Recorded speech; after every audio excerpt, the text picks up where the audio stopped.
내 이놈. 내가 감히 나를 배신해? 아님, 입 닥쳐.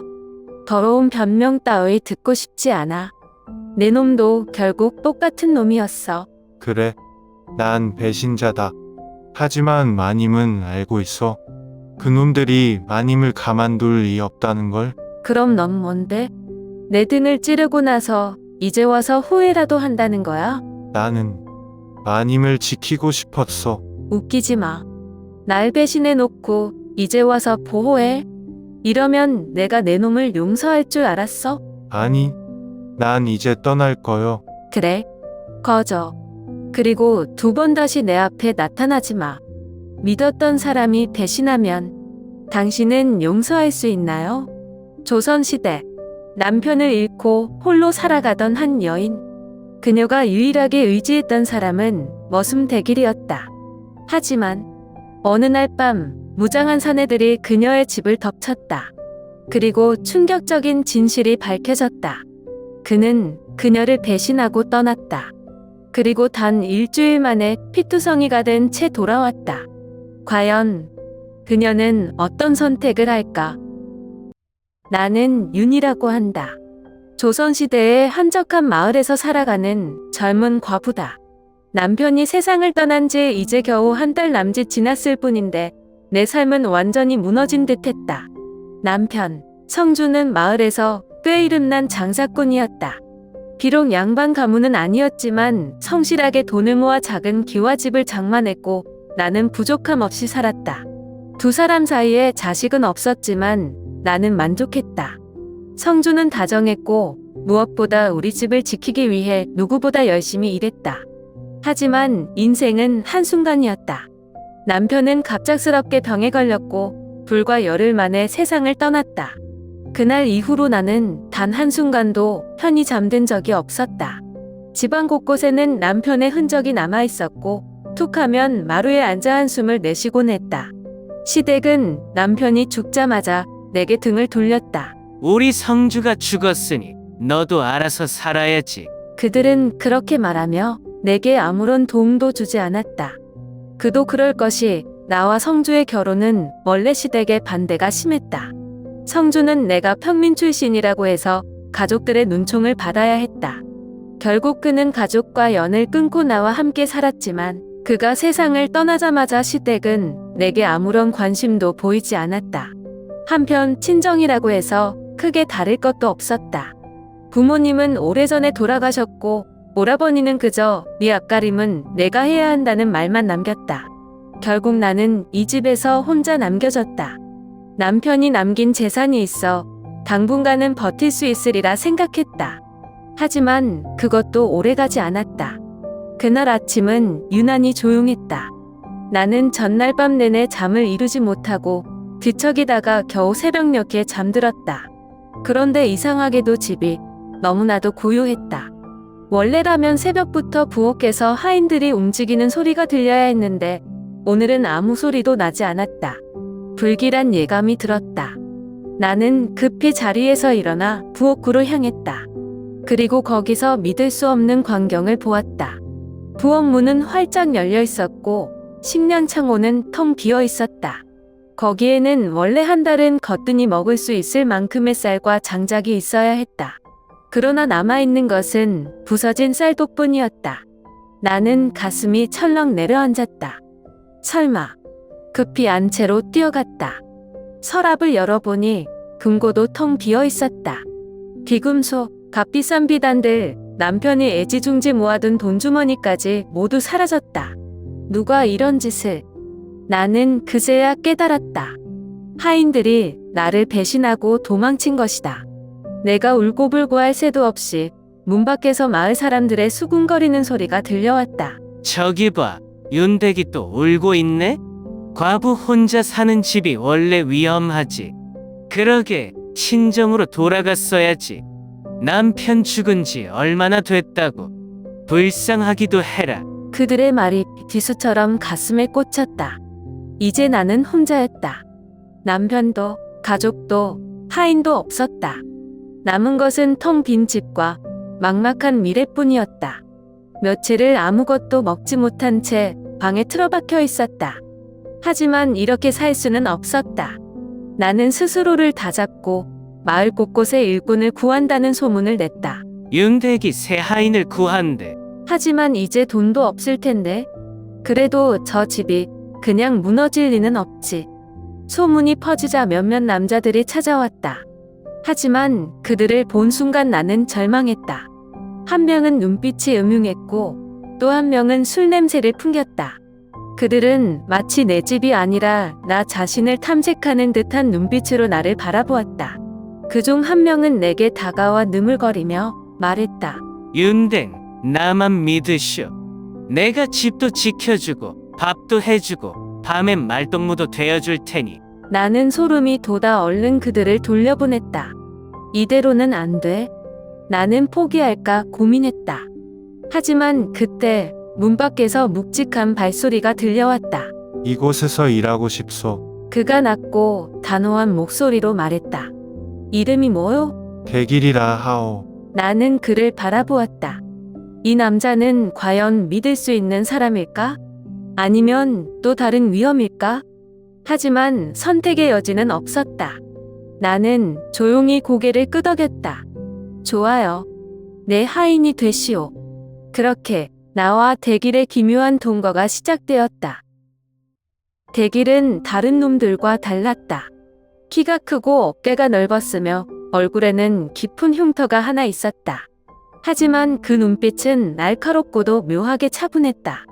보통의 일꾼이라기엔 너무 강인해 보였고 아무래도 한때는 꽤 거친 삶을 살았던 사람 같았다. 나는 그를 쉽게 믿지 않았다. 하지만 상황이 상황인지라 더 이상 선택지가 없었다. 처음 며칠 동안 나는 그를 유심히 살폈다.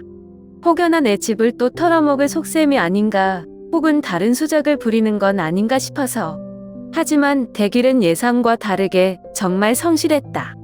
아침 일찍 일어나 마당을 쓸고 우물에서 물을 길어 나르고 장작을 패는 것은 물론이고 가끔은 부엌에 들어가 밥까지 놓았다.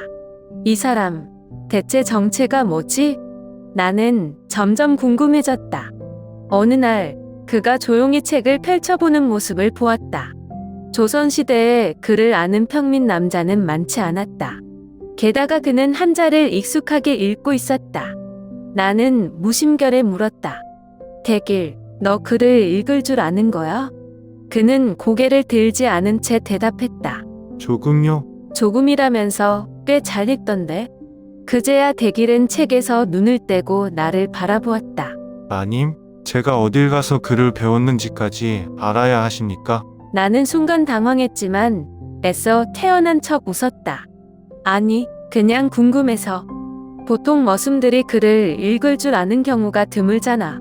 저도 원래 평범한 머슴이 아니었으니까요. 그 말에 나는 흠칫했다. 그럼 대체 원래 뭐였는데? 그는 대답하지 않았다.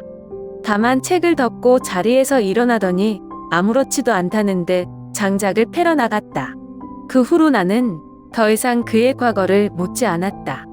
낯선 감정. 대길이 우리 집에 온 지 한 달이 지나면서 나는 서서히 그에게 익숙해졌다. 아니, 익숙해진다는 표현보다는 어쩌면 그를 의지하게 된 것일지도 모르겠다. 그가 집안일을 도맡아 하면서부터 나는 조금씩 한숨을 돌릴 수 있게 되었다. 가끔 장을 보러 갈 때면 그는 나 대신 무거운 바구니를 들었고 마당에서 빨래를 널 때도 조용히 도와주었다. 하지만 무엇보다도 그의 존재 자체가 내 외로움을 덜어주었다. 남편이 죽고 난 뒤 이 집은 텅 빈 것 같았다. 밤이면 찬바람이 스며들고 마당을 걸을 때면 마치 내가 이 세상에 혼자 남겨진 것 같은 기분이 들었다. 하지만 이제는 달랐다. 대길이 부엌에서 불을 피우는 소리, 우물에서 물을 깃는 소리, 심지어 마당을 쓸며 흥얼거리는 낮은 콧노래까지 그 모든 소리가 이 집을 다시 살아있는 곳으로 만들었다. 그러다 어느 날 나는 스스로에게 놀라고 말았다. 그날은 유난히 더운 날이었다. 대길은 마당에서 장작을 패다가 땀을 뻘뻘 흘리더니 상의를 벗어 던졌다. 그는 아무렇지도 않게 일했지만 나는 순간 시선을 어디에 둬야 할지 몰랐다. 그의 단단한 어깨와 근육질에 팔뚝이 땀에 젖어 반짝였다. 그는 손등으로 이마에 땀을 훔치고 다시 도끼를 휘둘렀다. 나는 무심코 그 모습을 바라보다가 정신을 차리고 황급히 고개를 돌렸다. 내가 지금 뭘 하고 있는 거야?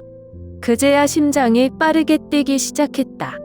나는 혼잣말로 중얼거렸다. 미쳤나 봐.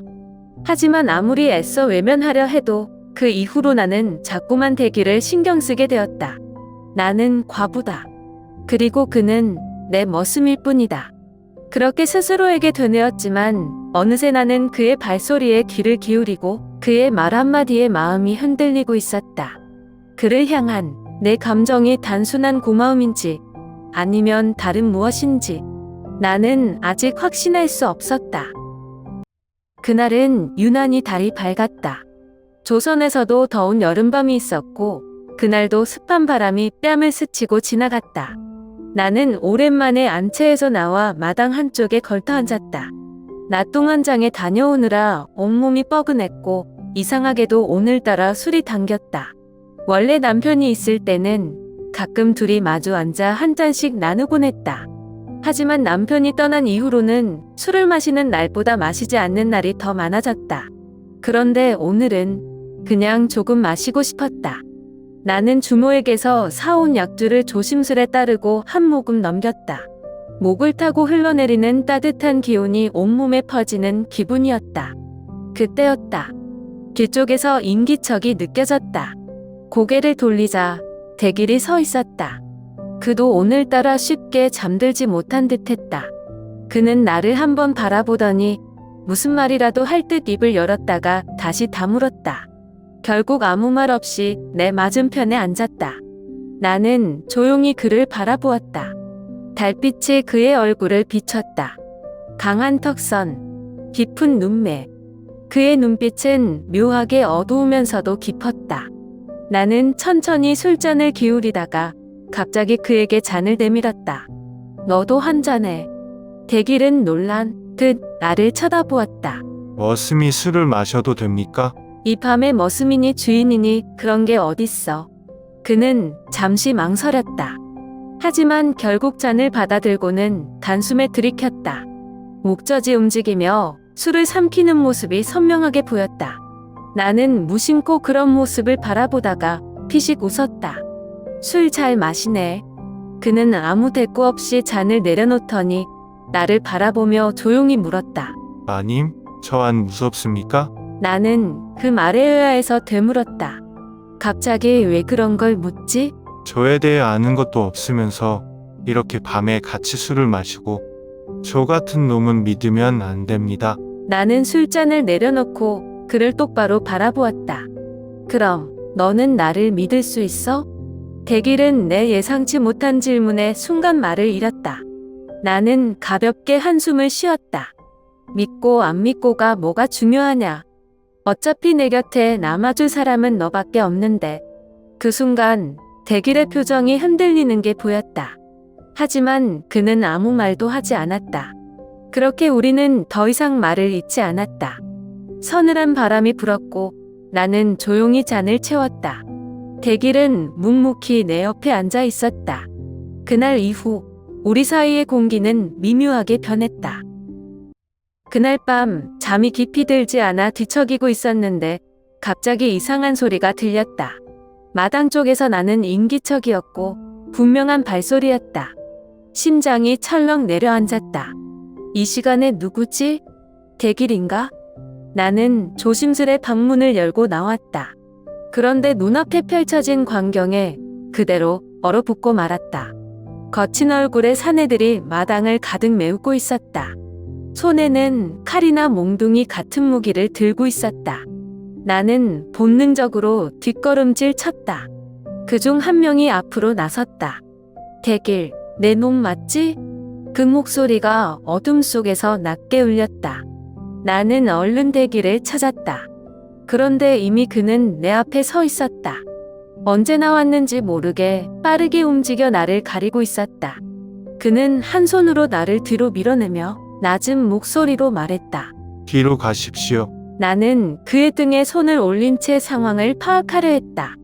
그 사내는 코웃음을 치며 말했다. 야, 대길 내가 주인 행세라도 하는 줄 알겠다. 대길은 미동도 하지 않았다. 이 여자에게 손대지 마라. 그 한마디에 내 심장이 쿵 내려앉았다. 두려움 속에서도 이상한 감정이 스며들었다. 보호받는다는 느낌. 하지만 그 감정은 오래가지 않았다. 그중 한 명이 비웃으며 말했다. 이제 와서 착한 척이냐? 너야말로 이 여자를 팔아넘기려 했잖아. 나는 숨이 멎을 것 같았다. 그 사내는 천천히 나를 바라보며 말했다. 이 머슴놈이 우리한테 연락했거든. 너한테 있는 돈을 넘길 테니 그 대가로 자기 목숨만은 살려달라고. 나는 아무 말도 하지 못했다. 대길은 아무런 반응도 보이지 않았다. 변명도 부정도 없었다. 나는 믿을 수가 없었다. 그렇게 믿었던 사람이 나를 팔아넘기려 했다고? 그 사내들은 비웃음을 남긴 채 사라졌다. 우린 곧 다시 올 거다. 그때까지 잘 생각해 봐라. 그 말과 함께 어둠 속으로 사라졌다. 나는 여전히 제자리에 얼어붙어 있었다. 나는 천천히 대기를 바라보았다. 정말이요? 내 목소리는 떨리고 있었다. 대길은 아무 말도 하지 않았다. 그저 고개를 숙인 채 침묵하고 있을 뿐이었다. 그 모습이 나를 더 화나게 했다. 나는 그의 앞에 다가가서 소리쳤다. 정말 나를 배신한 거냐고 묻잖아. 그는 여전히 아무 대답도 하지 않았다. 그 태도가 나를 더욱 절망하게 만들었다. 나는 분노를 주체할 수 없어 그의 뺨을 후려쳤다. 손바닥이 얼얼했다. 하지만 그보다 더 아픈 것은 내 마음이었다. 내 놈도 결국 똑같은 놈이었어. 나는 널 믿었는데. 대길은 그제야 천천히 고개를 들었다. 하지만 그의 눈빛에는 변명도 없었다. 나는 그가 뭐라고 말하든 듣고 싶지 않았다. 나가. 당장 나가. 나는 문을 가리키며 소리쳤다. 대길은 아무 말 없이 고개를 끄덕이더니 조용히 집을 나섰다. 나는 멍하니 그 뒷모습을 바라보다가 결국 무너져 내렸다. 나는 또다시 혼자가 되었다. 대길이 떠난 지 일주일이 지났다. 나는 그동안 밖으로 나가지도 않고 마당조차 제대로 나오지 않았다. 마을 사람들의 수군거림도 신경 쓰이지 않았다. 어차피 나는 또다시 혼자가 되었으니까. 밤이 깊어갈 무렵 문 밖에서 인기척이 느껴졌다. 나는 움찔하며 숨을 죽였다. 혹시 그 자들이 다시 온 걸까? 하지만 문이 열리자마자 그곳에 서 있던 사람을 보고 나는 숨이 멎을 것 같았다. 대길이었다. 그의 모습은 처참했다. 옷은 찢어지고 얼굴에는 피멍이 가득했다. 걸음걸이도 불안정했고 한쪽 팔은 축 늘어져 있었다. 그는 힘겹게 문턱을 넘더니 나를 보며 무릎을 꿇었다. 마님. 그의 목소리는 갈라져 있었다. 나는 아무 말도 하지 못한 채 그를 내려다보았다. 대길은 숨을 헐떡이며 조용히 입을 열었다. 제가 잘못했습니다. 하지만 저들이 마님의 것을 빼앗아 가게 둘 수는 없었습니다. 그는 지친 손으로 허름한 나무 상자를 내밀었다.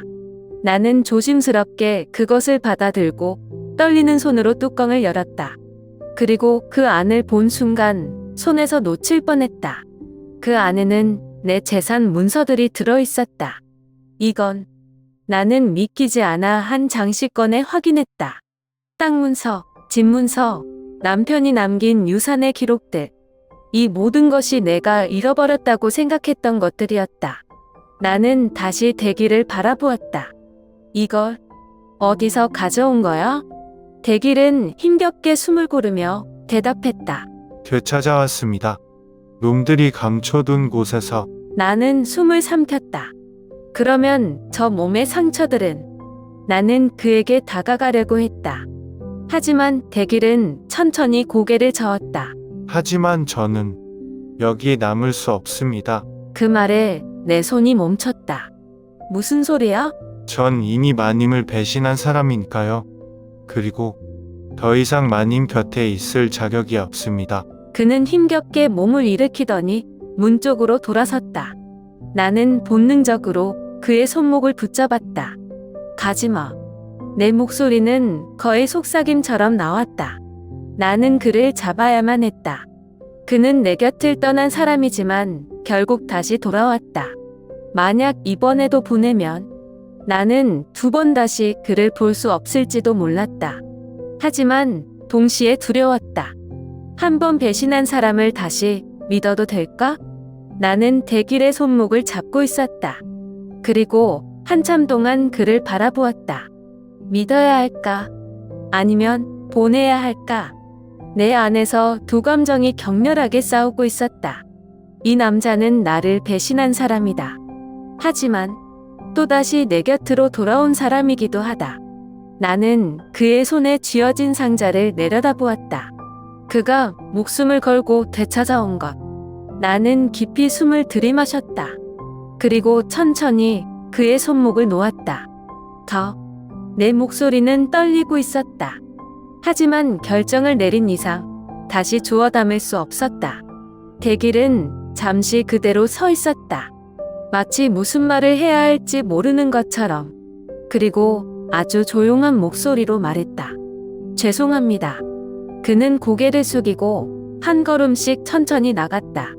나는 그가 떠나는 뒷모습을 바라보았다. 1발, 2발, 그리고 어둠 속으로 사라졌다. 나는 조용히 서 있었다.